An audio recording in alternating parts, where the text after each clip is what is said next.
Hey everybody, happy Tuesday. And welcome to the ACB National Office.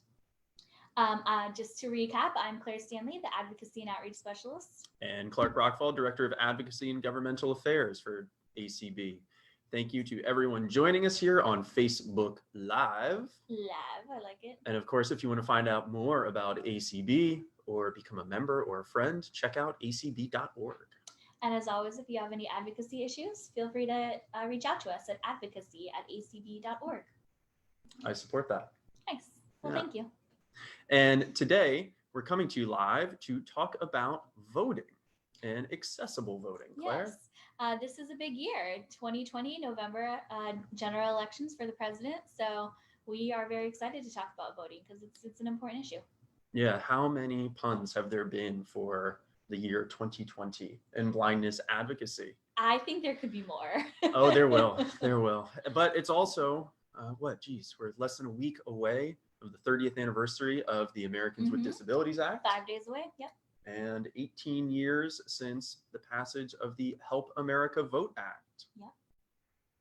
So yeah, some big stuff going on. So Clark, we're talking about voting, which is an important thing, and we could talk about voting all day. At least I could. But specifically, why are we talking about voting? We are talking about voting because, Claire, we already talk about voting all day. That's true. So we should just keep talking about voting. And citizens and the public are reaching out constantly about voting. How can they vote accessibly? What law changes are going in effect due to COVID? Do they still have the right to a private, secure, independent ballot?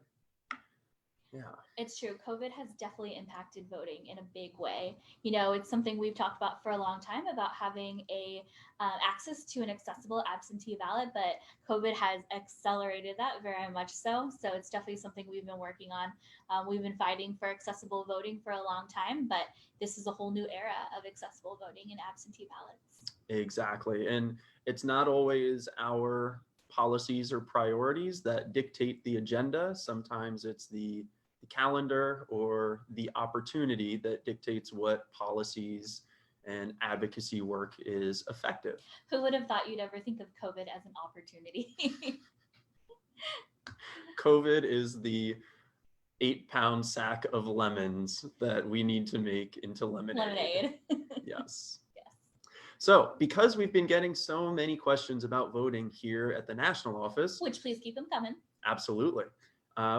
We thought that we'd try to put together a resource that would answer some of those preliminary questions for folks. Yep, exactly. So now, and ever since the ACB conference and convention, it seems like many moons ago, but just 2-3 weeks ago, 2 weeks ago? 2 weeks ago, yeah. Yeah.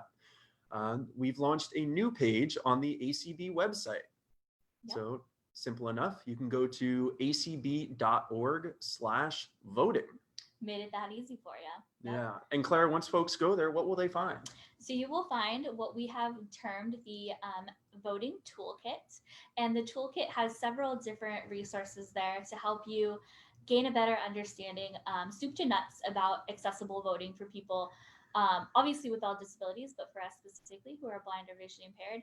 So has kind of an intro on what accessible voting is, and then it goes through several different sections, what the laws are that are covered, what the laws do for in-person voting, what the laws call for absentee voting. So it kind of walks you through the various stages and different aspects of voting for accessible voting for people who are blind. Yeah, so we have these resources that we've collected and made available on the website. In addition to what the current laws are, we've also included information about how laws and voting policies are changing due to COVID. So whether that's changing. health and safety information from the Centers for Disease Control and Prevention, CDC, as well as what needs to be accessible about the voting process, and again, health information because, well, COVID, from the Election Assistance Commission, and then also states like West Virginia, New York, Michigan. I believe Michigan was on there. I think we so. have 3. Yeah, it's it's a fluid product. It really is. It will be updated as well, but you know, some states are passing new laws. Some states have had organizations such as ACB, and NFB, and independent living centers file, as well as the protection and advocacy organizations file ADA complaints with the Department of Justice. And then in other states, there's been litigation, and litigation that has resulted in agreed upon preliminary injunction settlements and litigation that is working its way through the courts. Yep, exactly. So, and it's something that we intend to continue to update because things just keep chugging along and evolving so quickly. A lot of different organizations are doing advocacy. So we want to keep you guys up to date on what happens because it's literally a play-by-play every day. So. And as much as possible, we tried to create this page as a primer, a starting point for folks who want to learn more and become active on voting rights, and then also link to other resources that can help you out there in Facebook land learn about the specific laws in your state, in your localities, because although we all vote in federal elections, elections are administered on a state and local basis. Thank the Constitution for that. They made that so. So, yep, makes it a little bit more complicated, but because of that, we want to help you guys know what's going on in your own state. So if you have any questions about your own state and it's not up there yet, let us know. We're working on it. Yeah, and we've heard from folks in about half of the states, whether that's reaching out through the ACB state affiliates who are all very interested in this issue. Mm-hmm. We've heard from members and leadership from special interest affiliates as well who are passionate about this issue. So by all means, check out acb.org/voting, become more informed. I certainly use it as a resource. I was on there earlier today because I don't know everything. And I know, you don't? See, Claire is stunned every time I say that. Totally shocked. Yeah.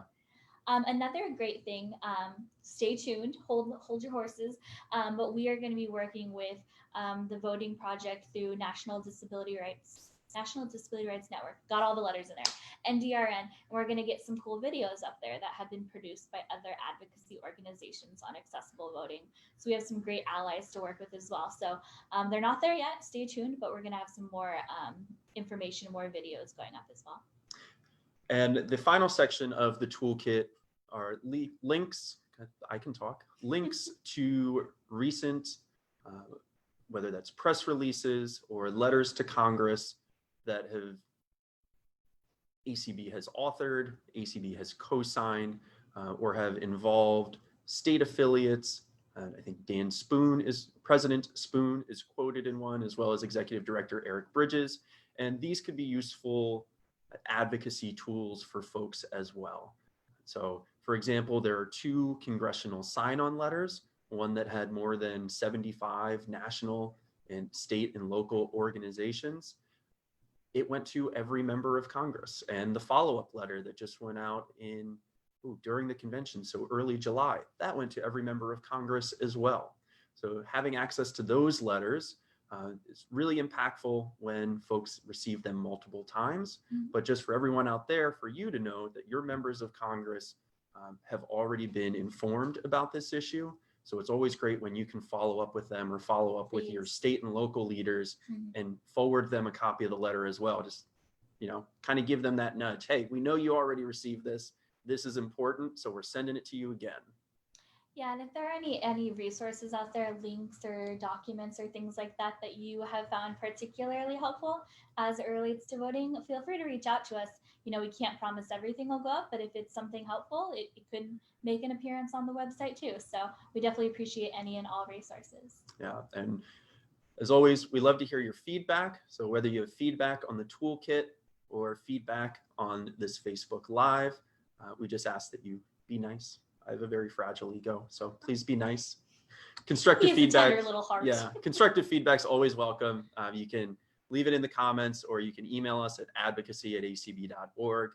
We're always looking to improve the resources that we make available. And again, it's a living, breathing website, and will be updated when we have new information. And if you have any voting issues, please reach out. Great. Thank you, everyone.